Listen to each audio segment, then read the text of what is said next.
Hi.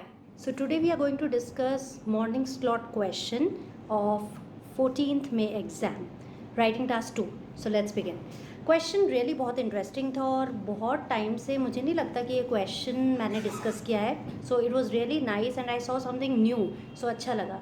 Question is some people believe that universities should only offer places to young students who receive high marks at school.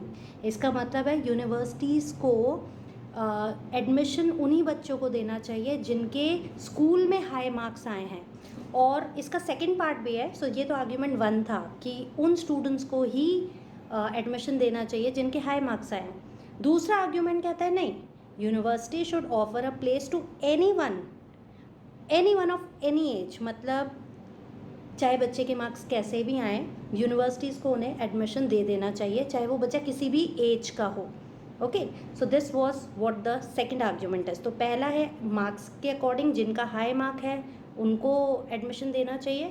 और दूसरा part कहता है कि कोई भी as का बच्चा हो या कोई उसके कितने भी मार्क्स हो, यूनिवर्सिटी को उनको एडमिशन देना चाहिए. Discuss both and give your opinion. So discuss both है तो मतलब दोनों को डिस्कस करना पड़ेगा. पहले इंट्रो, सेकेंड पैरा में हम बात करेंगे पहले आर्ग्यूमेंट की, फिर उसके बाद हम बॉडी पैराग्राफ 2 में बात करेंगे सेकंड आर्ग्यूमेंट की, फिर कंक्लूजन में कि हम किस पार्ट के साथ हैं, हम आर्ग्यूमेंट 1 के साथ हैं कि आर्ग्यूमेंट 2 के साथ हैं. सो अगर पहले की बात करें कि some people believe that university should only offer places to young students who receive high marks at school. तो इसमें क्या होगा, नॉर्मली अभी सभी यूनिवर्सिटीज़ में ऐसा ही होता है. What is the reason behind this? इससे जो यूनिवर्सिटी है उसका लेवल मेंटेन रहता है. एक बेटर लेवल के स्टूडेंट्स, एक अच्छे मार्क्स के स्टूडेंट्स जब यूनिवर्सिटी में एडमिशन लेते हैं, आपको पता है दिल्ली में जितने भी यूनिवर्सिटीज़ हैं उन पे जो परसेंटाइल है वो बहुत ज़्यादा ऊपर जाता है. बहुत ज़्यादा परसेंट, आप मानेंगे 99% लाने पर भी, 98% लाने पर भी कभी कभी स्टूडेंट्स को एडमिशन नहीं मिलता. बिकॉज इससे क्या होता है, यूनिवर्सिटी में एक लेवल मेंटेन रहता है. दूसरी चीज़, इससे स्टूडेंट्स अपने स्टडीज़ को सीरियसली लेंगे. They will take their studies seriously and वो 12th में अपने स्कूल लेवल पर सीरियसली पढ़ेंगे. अदरवाइज़ अगर उन्हें ये लगता है कि यूनिवर्सिटीज़ में किसी को भी एडमिशन मिल जाएगा तो स्टडीज़ का कोई इंपॉर्टेंस रह ही नहीं जाएगा. They will not give importance to their studies. तो अगर हाई मार्क्स वाले बच्चों को एडमिशन मिलेगा तो definitely students will study hard, they will work hard and they will take their studies seriously. Otherwise तो studies will not have any importance. अब दूसरे आर्ग्यूमेंट की तरफ चलते हैं जहाँ ये बोल रहा है कि they should give place to any one of any age. तो आर्ग्यूमेंट तो हमें ये भी डिस्कस करना है, तो हम ऐसे स्टार्ट कर सकते हैं. However others have a mind set that universities should give admissions to students of any percentage and any age.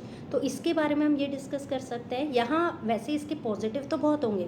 सबसे पहले जो biggest problem what we are facing is that many students commit suicide because they know that if they will not get good marks in the 12th exam they will not get admission in a good university and that will spoil their future. तो इससे suicide rates कम होंगे क्योंकि students will not have fear of examination. उनको डर नहीं रहेगा, suicide attempts काफ़ी कम हो जाएंगे and we can save innocent lives. दूसरा बात है कि एज वाली जो फैक्टर है कि ये एज फैक्टर को भी आप ध्यान रखना क्योंकि उन्होंने कहा है ऑफ एनी एज ऑल्सो. तो आजकल हम देख रहे हैं कि there are many children who have very high intellect. मतलब वो हैं 5th क्लास में लेकिन उनका लेवल 7th 8th के बच्चों की तरह होता है. तो अगर यूनिवर्सिटीज़ में उनको एडमिशन मिलता है सो डेफिनेटली उनका ईयर्स काफ़ी बच सकते हैं, वो काफ़ी टाइम उनका वेस्ट होने से बच सकता है. मतलब वहाँ एज फैक्टर नहीं देखा जाएगा, उनका इंटेलेक्ट देखा जाएगा. तो इससे we can save their precious time. क्योंकि अगर वो ऑलरेडी इंटेलिजेंट है, अगर ऑलरेडी उन्हें 11th 12th का पता है 10th क्लास में, तो why not they should get admission in university. इसके अलावा हम ये भी कह सकते हैं कि इसमें जो मेन आपको मैंने पॉइंट बोला कि स्टूडेंट्स फिर अपनी स्टडीज़ को सीरियसली लेंगे और एक एज, अलग अलग एज के बच्चे यूनिवर्सिटीज़ में होंगे तो अब डेफिनेटली वो एक दूसरे से काफ़ी कुछ सीखेंगे भी. ओवरऑल अगर बात करें तो मुझे लगता है कि लेकिन इससे ना जो any one of any as अगर हम बोलेंगे तो मेन यहाँ एक प्रॉब्लम वो भी आएगी कि स्टूडेंट्स फिर सीरियसली नहीं लेंगे अपनी स्टडीज़ को ना, they will take it casually. अगर एनी एज के बच्चे को एडमिशन मिल रहा है और दूसरा की परसेंटेज चाहे आपकी कितनी भी है and university is giving you admission, तो यहाँ प्रॉब्लम आएगी, स्टडीज़ तो सीरियसली ली नहीं जाएंगी. तो स्टूडेंट्स एक कंपटीशन का कोई लेवल ही नहीं आएगा and students will not study hard. तो यहाँ एक प्रॉब्लम ये भी आ सकती है कि अगर हर किसी को एडमिशन मिल जाएगा तो स्टडीज़ का कोई इंपॉर्टेंस नहीं रहेगा.